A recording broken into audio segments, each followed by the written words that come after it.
is a Bitcoin. Yeah. Yeah. Yes.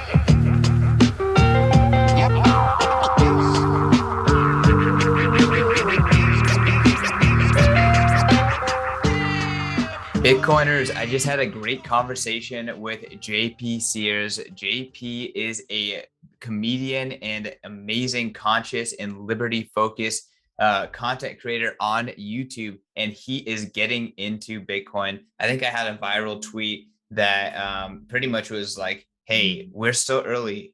Freedom people aren't into Bitcoin, but JP is into Bitcoin, and JP is getting into Bitcoin technology and what is possible at the cutting edge of Lightning tech. So JP is working with a gentleman by the name of Justin, and they are building a team that is building a social media app on top of Lightning called Zion. They launched last month. They have a long waiting list. They're doing a great job of sharing and getting people excited about censorship resistant, truly censorship resistant network social media sites. And Zion is one of the first. So check this podcast out. I think you're really going to enjoy this one with JP. He's an interesting guy, and I learned a lot. So without further ado, let's get into this one. Yes.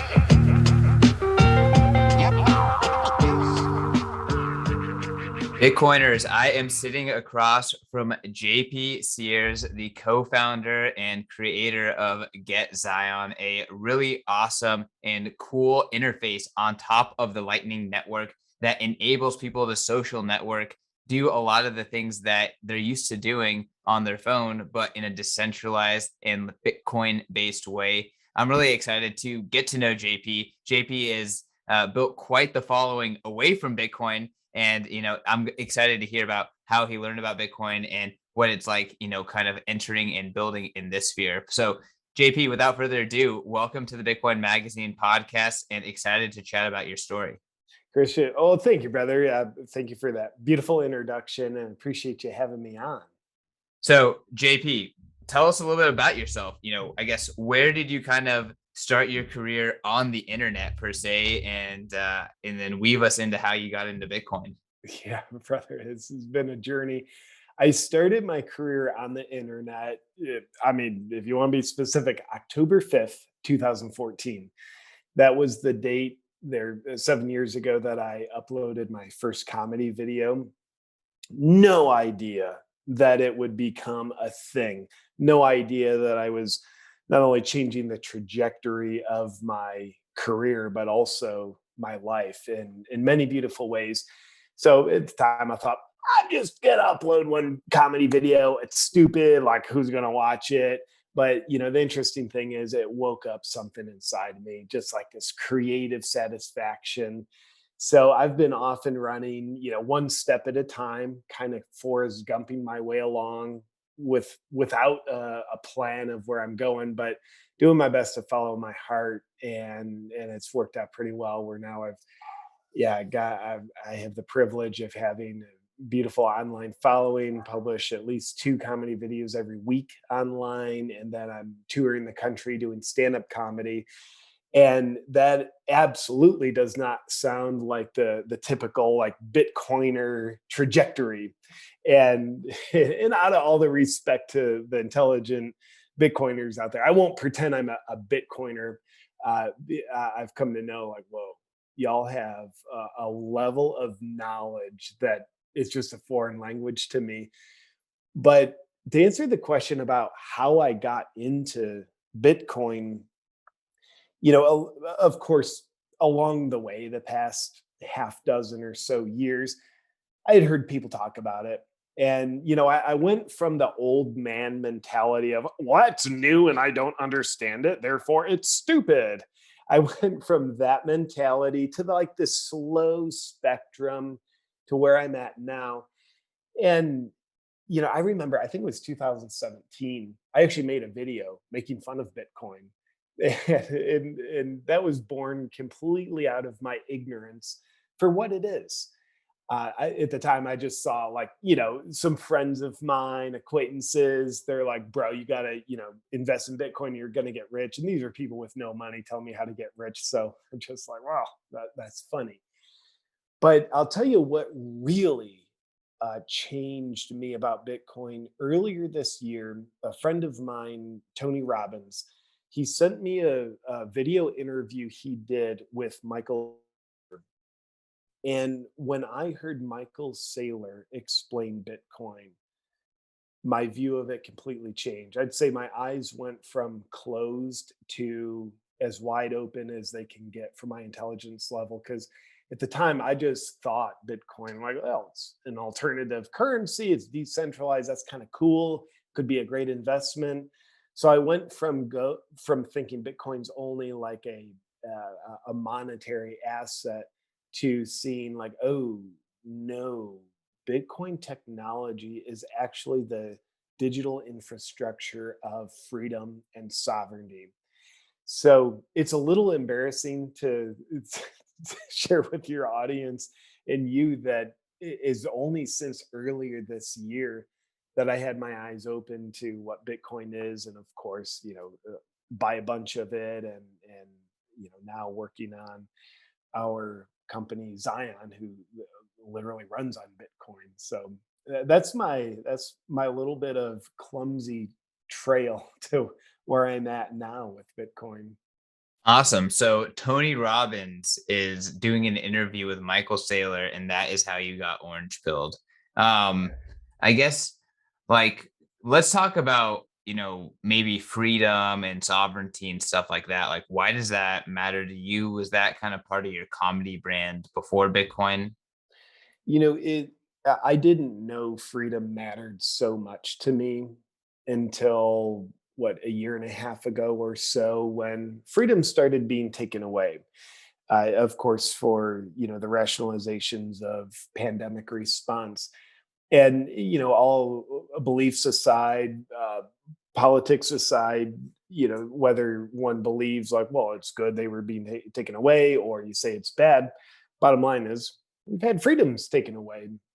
So that woke something else up inside of me, where my comedy and my online content there a year and a half ago, it really transitioned from, yeah, doing comedy about anything that amused me to doing comedy in a way that helps represent freedom and uses the sort of satire to help slice through hypocrisies and fear mongering that seems like it's eroding away from, or eroding our freedom. So that's been a bit of a career transition within my career, where it's like, yeah, now my purpose is representing freedom, and I use the language of comedy to help do that. And of course, really the only reason why I wanted to get involved in the Bitcoin space and get involved in Zion is because I see Bitcoin and Bitcoin technology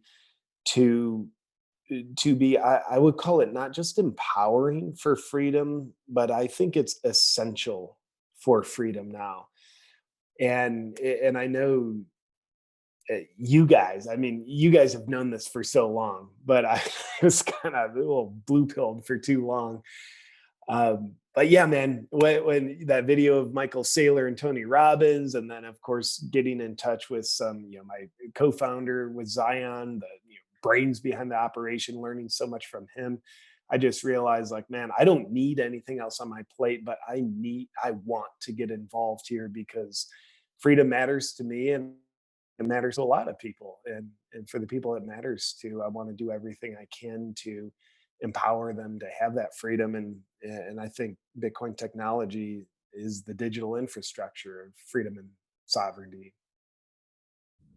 So I think like the framing of Bitcoin as the digital infrastructure for freedom, I think that dovetails well into what is actually being built on Zion. I'm kind of curious, like, what was like the inspiration for, you mentioned 2020 and like the freedoms there. I'm sure you're seeing the censorship or whatever online. Like, what's the inspiration for building like an unstoppable social media platform? And are there like other projects in the space that, were part of that inspiration? I'm just kind of curious, how it all kind of came together. Yeah, it's a great question, and basically, yeah, the inspiration for building Zion was the old model of social media, the old paradigm. In though it still exists, obviously, all the platforms, Instagram, YouTube, Facebook, and I'm grateful for those platforms. I think they've been a great service to humanity. Yet I also think we've outgrown those. The censorship model, the idea that a few at Facebook can determine what you and I are allowed to say to each other, that they can dictate our exchange of information and thought, that's what the old paradigm of social media has come to. And like it or not, that's just what it's come to. So so I think the innovation is always inspired by a problem, and the lack of freedom, the lack of free speech, as well as the centralization of all the how those systems are monetized, privacy breaches. I think humanity wants better than that. I think we've outgrown those, and I look at the old paradigm of social media. It's kind of like, Christian, if it, when you were 10 in third grade, you, whatever pair of pants you wore then, if you still had those pants on now, they'd be tight, they'd be restrictive, you'd have outgrown them. But if you're still wearing them, you're going to be limited. So I look at the old paradigm of social media as like, that's the pair of pants we wore when we were in third grade, and we've outgrown them. So putting on bigger adult size pants is what Zion's attempting to do, which allows people to be freer, and I think allows people to have more of a human experience on social media, where you don't have to give up your privacy so that a platform can monetize you. You don't have to speak in line with the one true narrative, and you don't have to use code words if you actually want to talk about what's on your mind, if your mind happens to go against mainstream narratives. And I Last thing I'll say on that is part of the inspiration.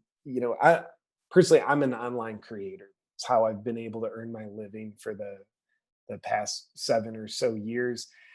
And and the old model of monetizing your audience, through the social media lens, it has a lot of middlemen in the way.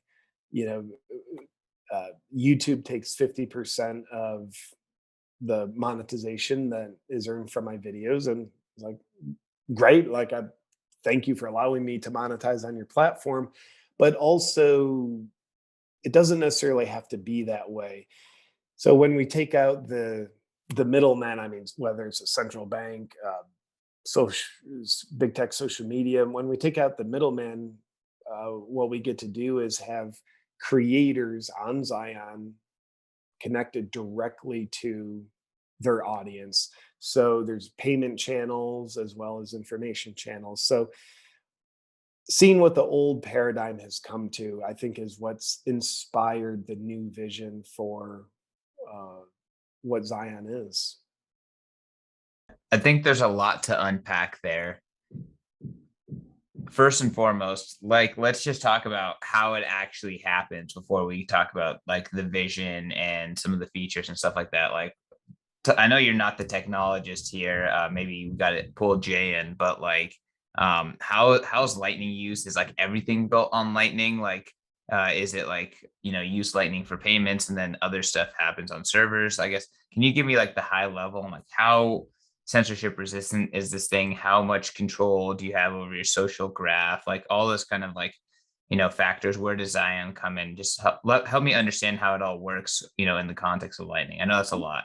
No, for sure, brother. And I know with your level of expertise, you're going to have a kindergarten explanation given to a PhD on this topic. So please forgive me for speaking to you in dumbed down kind of layman's language. But yeah, so because Zion is built on Lightning, what happens when you send me a message on Zion, or, a creator is sharing their video or their content with you on Zion, when you send me the message, you're actually sending me a 3 sat payment, and then the via Lightning, and the message gets encrypted within that payment. That 3 sat payment comes to me, your friend on Zion. Message is decrypted. I see what you had to say, and that 3 sat payment is automatically sent back to you. So effectively, looks like there's hasn't been a payment, but that payment channel is opened up. That's what allows the information to be sent here on Lightning, and uh, that's pretty groovy. So that's how Zion is able to, um, I guess, send information via the payment channels on Lightning. Um, what you said a bunch of, what were some of the other nuances of the question? I Well, apologize. yeah, I guess so it sounds like, if I'm sending someone like a video or a picture or a podcast, like, does that information actually get sent over the Lightning Network? Like, how does that kind of Yeah. happen? Yes. So it's sent over the Lightning Network. And with Zion, each user has their own node. So that information via Lightning is sent literally from me to you, not through any centralized server of Zion's. It's just peer to peer or creator to audience. And that's part of how Zion is not able how Zion is able to be not just a pledge of, hey, we're not going to censor you.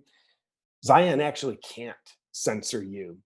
So when we look at some of the alternative social media apps today, which are cool, like I think the world needs competition, but some of the alternative social media apps, like Rumble, uh, BitChute, Parlor, things like that, whether you like them or not, these are alternative apps, and and they all advertise themselves as censorship free. Cool. The reality is that's just a pledge. They can censor you if they want. If their policies change, it's centralized. They can censor you. And and I at Zion, we wanted to do something more. It's kind of like, I like, this is a little bit of a narcissistic analogy, so forgive me, but uh, I like to think of us as like the founding fathers, where back in the day, 1776, they're writing the Constitution, the Bill of Rights, which was a declaration of freedom to outlive them. Whereas the founding fathers could have been like, hey, uh, guys, we're in charge, and, we're going to make sure you have freedom. You have free speech, freedom of religion, freedom to do all these cool things. But they knew that pledge, it would basically die with them. It would be vulnerable to be violated just as soon as the next guy comes along in charge. So, um, Zion, we wanted to have basically call it a constitution that would outlive us. So the way Zion's built, because it functions node to node with users, Zion can't get in to censor anybody, because Zion doesn't have the private keys to access your node, Christian, or to access my node. So it's not just censorship free, it's censorship resistant. Yes. Yo, what is going on, plebs? We're going to take a break from our programming to tell you about the resurrection of our print magazine, starting with the El Salvador issue. Starting this fall, Bitcoin Magazine will be available on newsstands nationwide and at retail stores such as Barnes and Noble. Don't want to get off your couch, though? No problem. You can also go to store.bitcoinmagazine.com. So skip the line and get each issue shipped directly to your front door with our annual subscription. I'm talking 4 issues a year that contain exclusive interviews and profiles with leading Bitcoiners, actionable insights on the state of the market, breaking news and cultural trends, along with powerful photos and artwork from the best artists in the world. Subscribe today and get 21% off using code podcast at checkout. That's PODCAST, podcast at checkout. Yes. That makes sense. And I guess that also, I've heard a lot of takes about like, can you actually like build super complex data social networks, just directly on Lightning or not? But I don't necessarily want to debate you because I don't actually know. But I'm more curious to kind of like hear is like, okay, you mentioned some of those alternative social medias and they have a pledge that they won't censor you. Obviously, that pledge is not guaranteed by code. All the social medias are happening in their centralized servers. But these things also struggle with actually gaining network effect and actually getting users. And it's like kind of interesting, like how do you get people on this thing and incentivize them to get on when the network itself doesn't kind of feedback, right? Because right now the purpose to get onto Instagram or Twitter or whatever is because there's already the network there. So you're tapping into the network. And so I'm kind of curious, like, is there a strategy in terms of picking up the network effect and kind of bootstrapping that for Zion?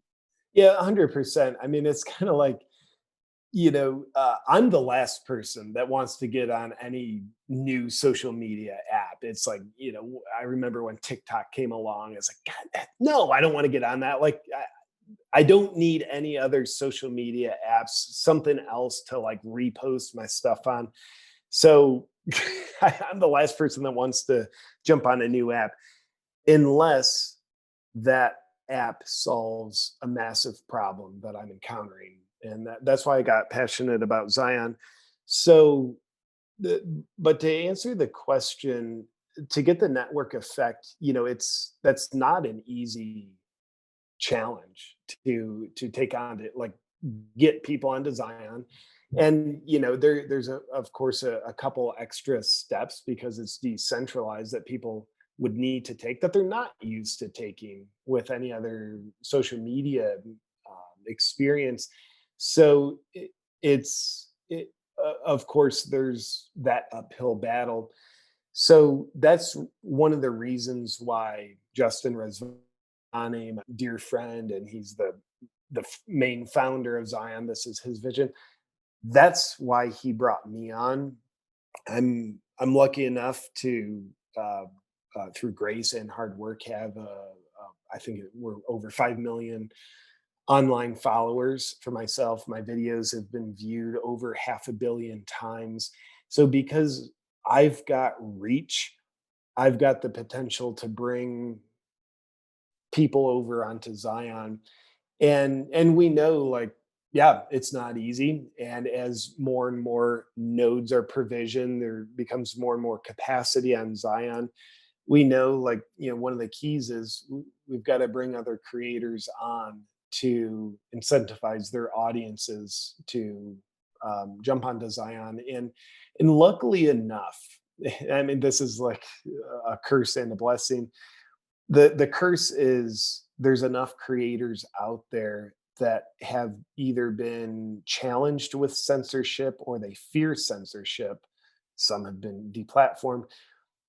That there's enough motivation that a lot of creators we've talked to, they can't wait to jump onto Zion because they've got a problem, and Zion is a solution to that. So, but I'll tell you, it's going to be slow, and the right now we've got about 1,000 users on Zion and provisioning the nodes. That takes time to build the network, unlike Facebook, where on day one it opens and like whatever, like 1 million people jump on, whatever.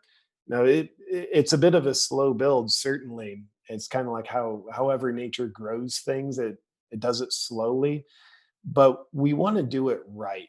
So we're willing to do it slow and progressive rather than try to take shortcuts in the name of speed and trying to capture a lot of people all at once. So the fact that the network is being built slowly actually I think helps us because we can take our time with recruiting more and more users. But right now, we've got over 8,000 people, it might be 9 or 10,000 at this point, on our wait list who want to get on, they want to buy their node through Zion. So I'm excited for the challenge. It's not going to be easy. There's no guarantee that we'll be successful, but I'll tell you, we're doing our best and grateful to have some pretty good momentum at this point.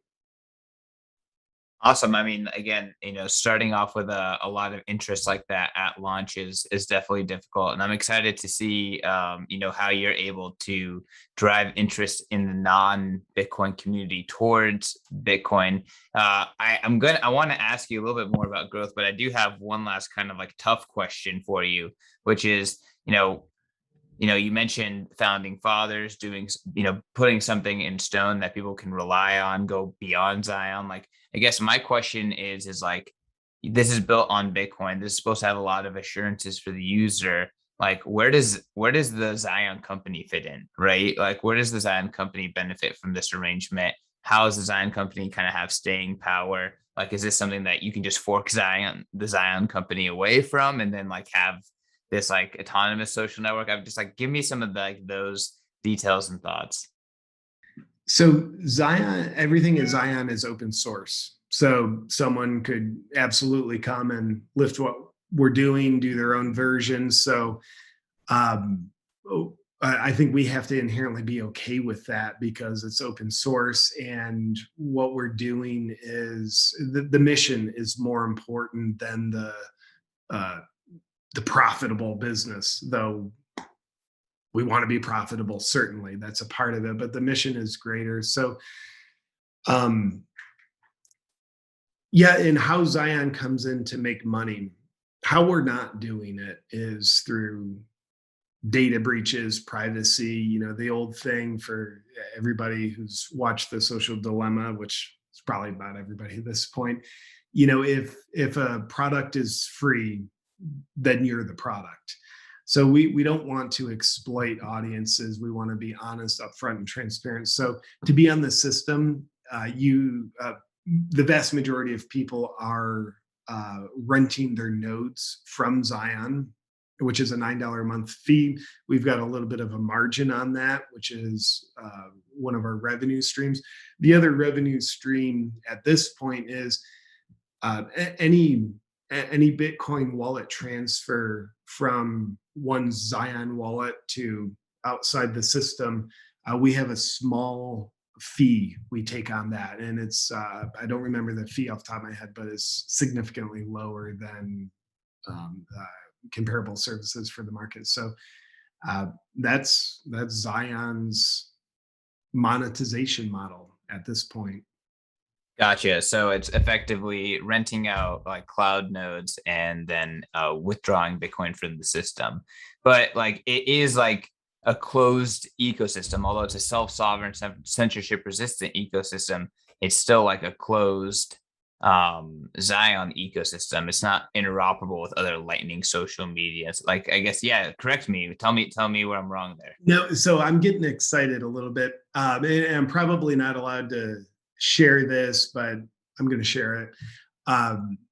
Justin Rizvani, the founder, he's actually found ways to be interoperable with other systems on Lightning, and those functions aren't in Zion right now, but we want people to be connected.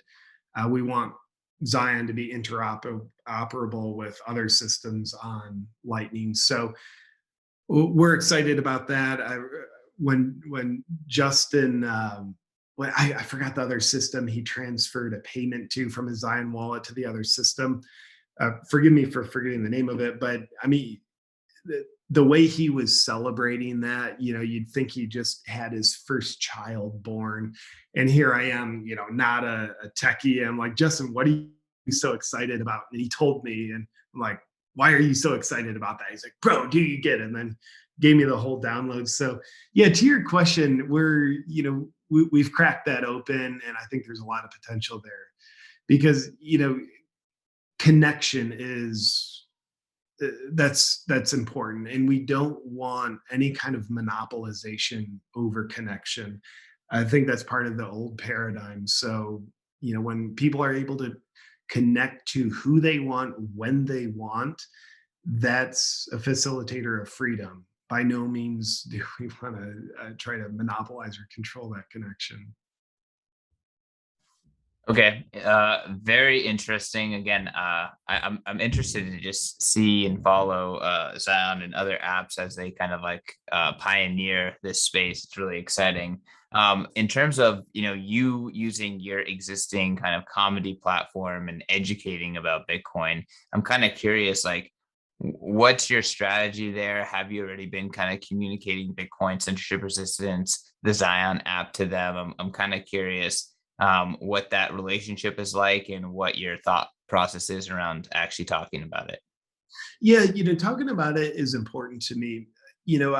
I've come to learn the Bitcoin world is pretty much a world unto itself. It's been kind of separate from the world of normal people thinking, where there's not too many outsiders that get into the Bitcoin world. Now, granted, a lot of people like, I buy Bitcoin and like, that's cool. But to actually be a Bitcoiner, they've been kind of two worlds.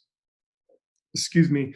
And for me, it's so important to be as much of a bridge as I can to help lead outsiders into this new world and kind of break down the wall of division that's created through a vast amount of technical knowledge that the Bitcoiner world has.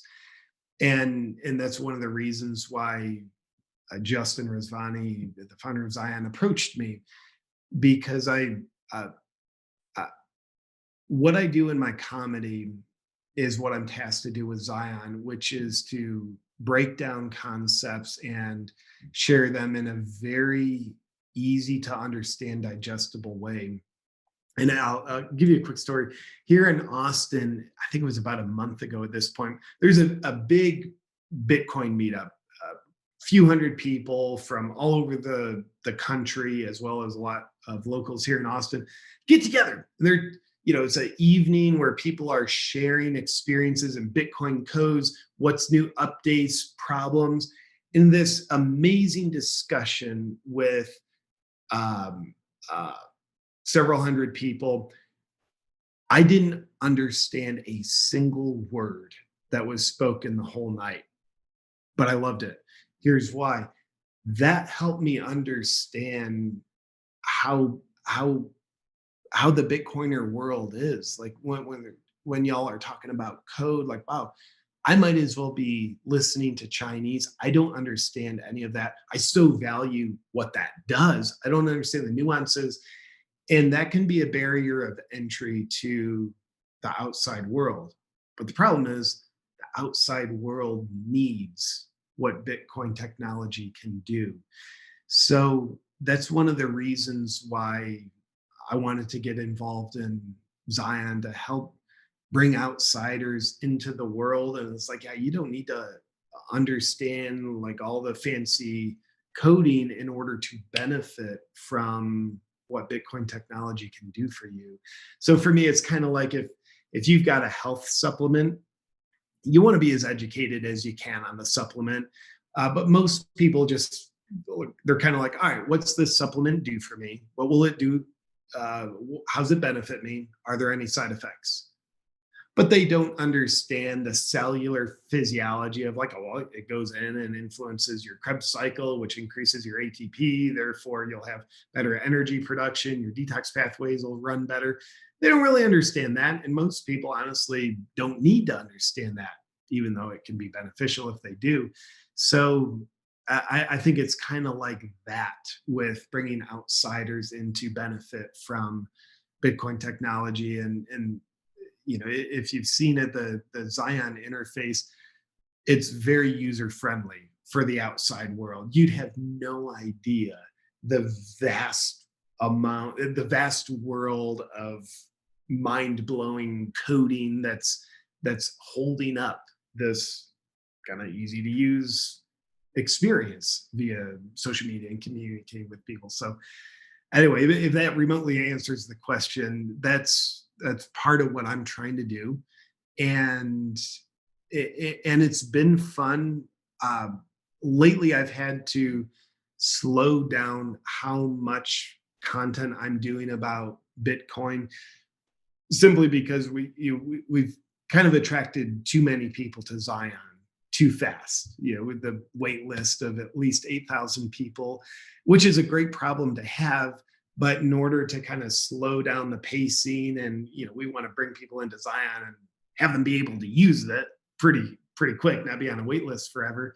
So my public facing content on Bitcoin and messaging, as well as comedy around it, I'm needing to kind of slow down the pace of it, but certainly look for plenty more to come in the future. Cool. I'm excited to see the next JP Bitcoin video. I'm kind of curious. I want to hear about your story and Justin, but before that, I want to hear a little bit more about the app, right? So you mentioned messaging, you mentioned video, you mentioned just being a social media platform. Can you talk to us about existing features, the roadmap, what you're most excited about? Yeah, so some of the existing features that you'll find on Zion that are not uncommon to centralized social media platforms, there's direct chat, person to person. There's the community feature where you follow creators, or your creator create your community, have a bunch of people join your community, you publish your content there, photos, videos. Creators podcasts are there in the community. And then there's the wallet feature where you can just send people Bitcoin, have them send you Bitcoin to your wallet right on Zion. And and that's exciting. And then hitting a few features that we're able to offer that others can't. In a creator's community, they can directly tip the creator. So they post something that appeals to them, like, hey, I love that message. And they can just hit a button and that sends a tip to the creator, just an amount of sats that the user presets.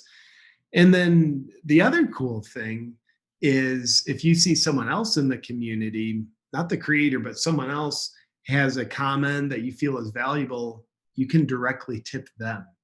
And one of my joys that I've been having in my community is I'm literally sending money to my audience when they're posting things that add value to the community. I'm tipping them a number of sats, and that feels that's just such a new experience for me as a creator, which I love. So the community itself can be supported by contributing value. And then, where Zion's going, admittondly, we're in the early stages. We're finding bugs that need to be worked out, as happens with any technology, and the engineers are constantly working to iron those out. There's, with existing features, things that we'll be doing to streamline and just make them better. So right now we're really focused on optimizing what we've already got.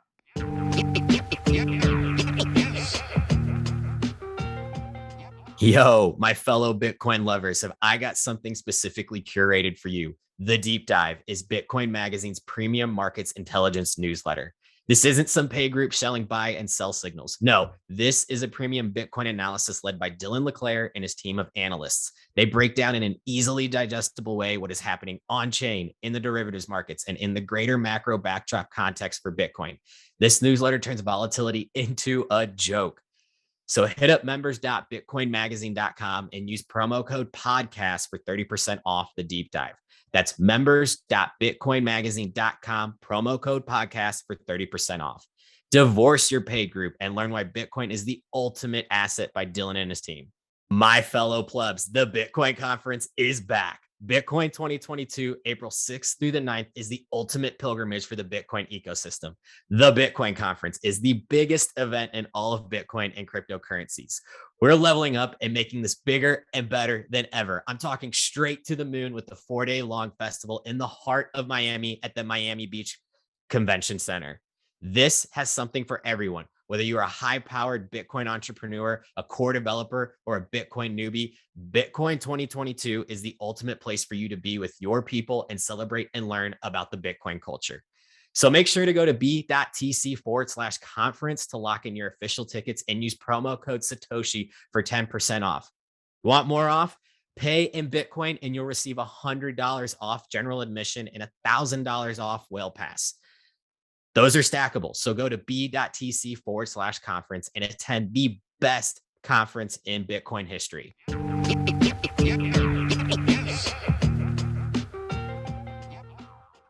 Awesome. So just continue to optimize and get people onto the platform as you can scale. Sounds good. Well, I mean, it sounds like there's a lot of features. And I'm kind of curious what attracts people more is like the path to just more direct monetization, value for value, or the censorship resistance, right? Because I feel like those are kind of like two separate, but obviously very related features. Yeah.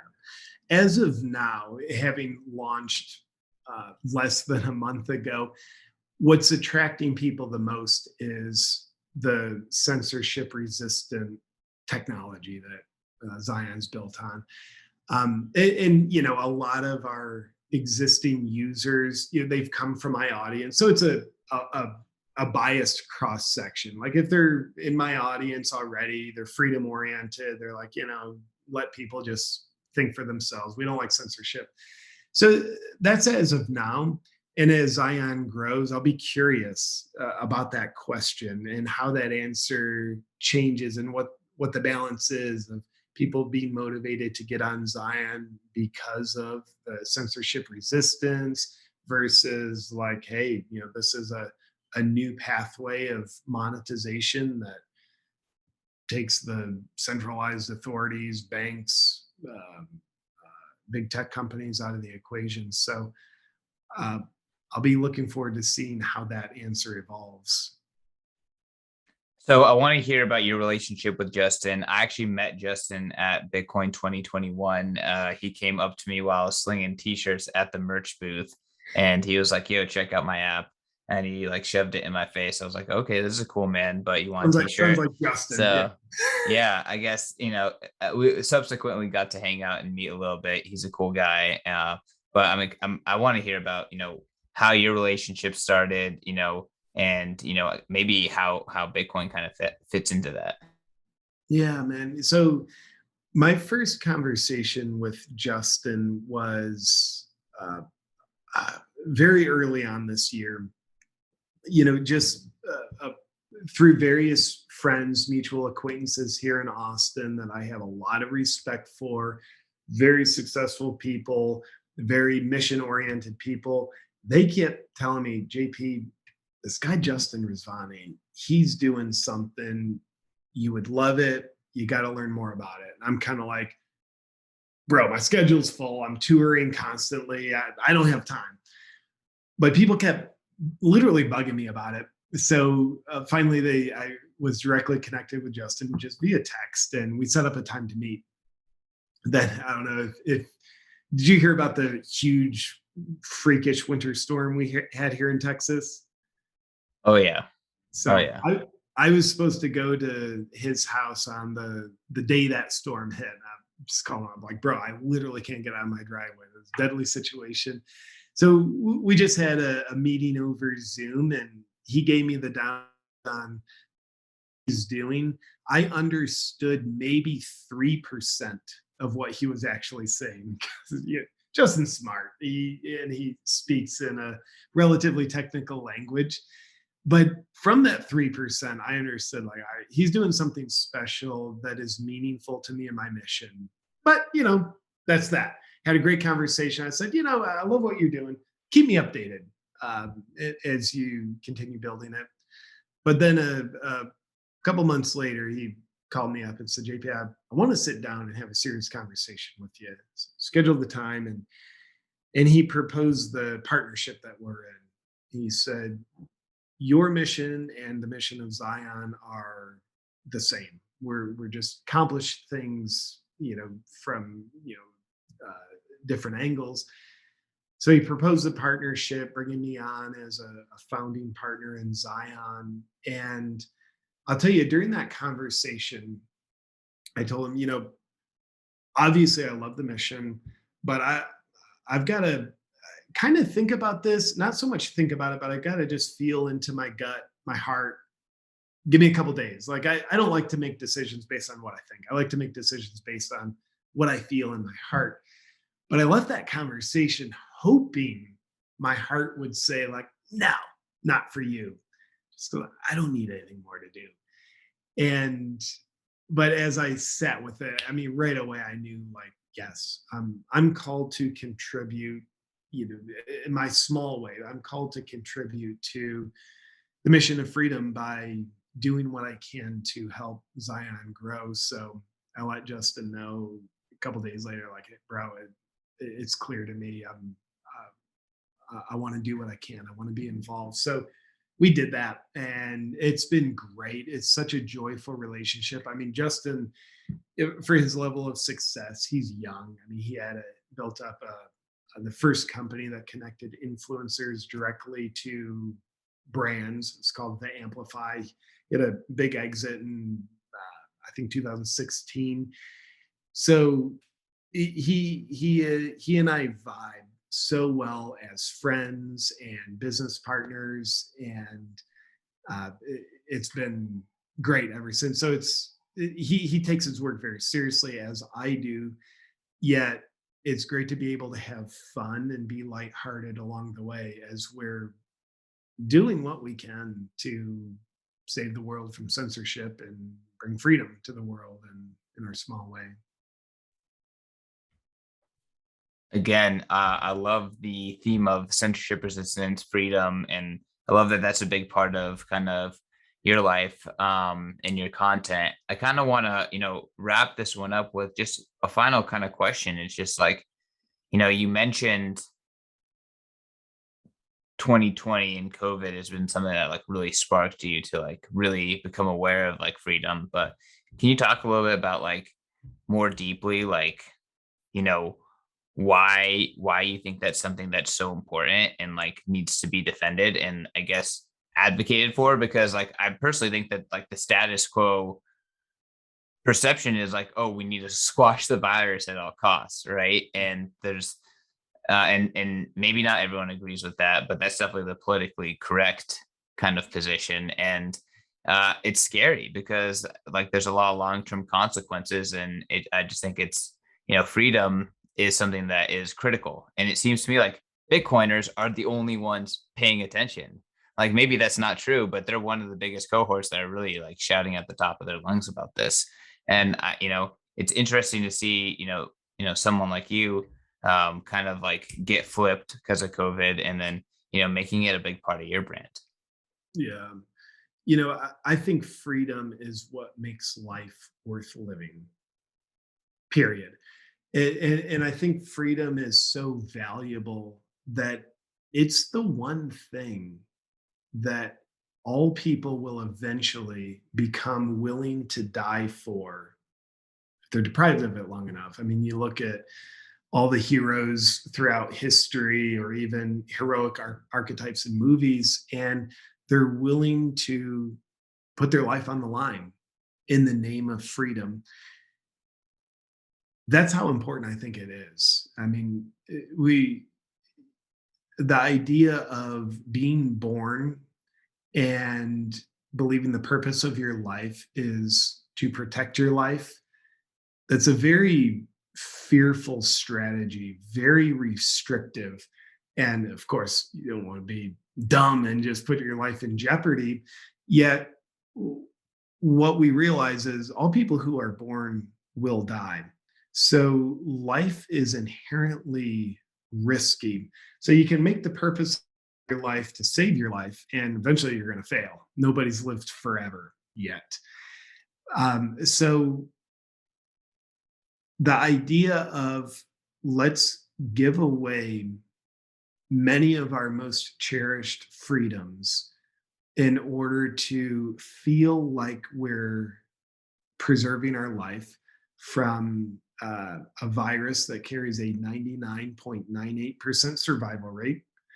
And of those 0.02% who do unfortunately pass away from it, 94% of them have comorbidities along with the virus. So personally, when I look at the actual numbers, not the narrative and the fear mongering, but when I look at the actual numbers, I say restricting my life is not a wise decision for this virus. Now, if there's if I look outside my window and there's a tiger outside my door, I'm like, I'm going to stay home. I'm going to stay inside. It doesn't look like a wise decision for me to leave my house, for me to restrict my freedoms. So, with that said, at the risk of sounding conspiratorial, for a lot of us, it sure seems as though there's a few people in the world who have been corrupt by power, who are looking to take people's freedoms, not to protect people, but to take people's freedoms and control them with the rationalization of, we're doing this for your protection. Now, one thing that sheep will do is sit around and ask and wait for permission.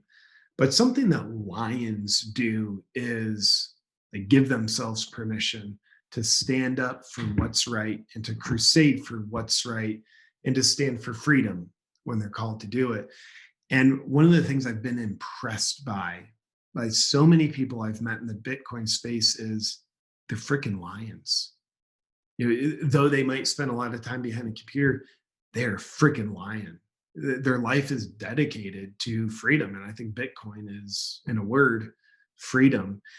So a life worth living is a life that has freedom. You take away someone's freedom, and there's a reason why people go to prison and they don't get happier.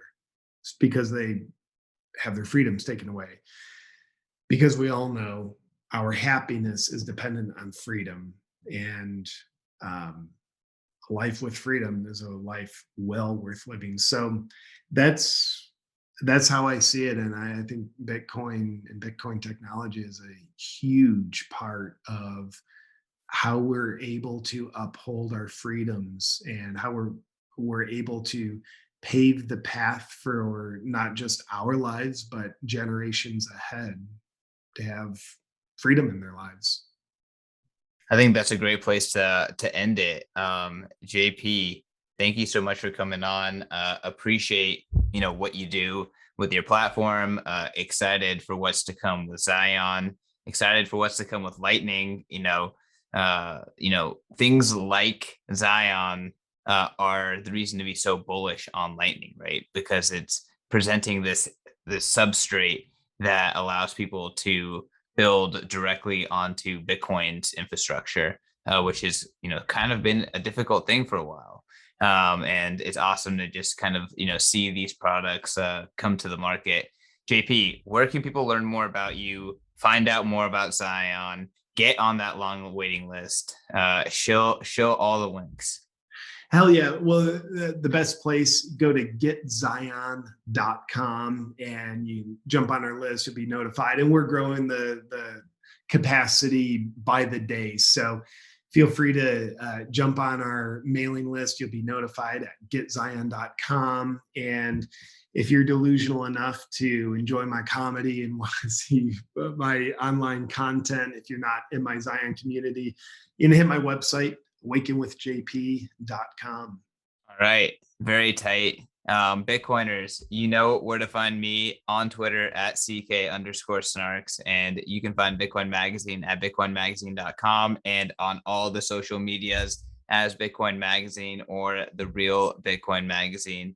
But yeah, you guys know the drill. 5-star reviews, share this podcast everywhere. Go sign up for Zion, go check out, run a Lightning node. Just get involved in the Bitcoin ecosystem. It's blowing up. Peace. Yep.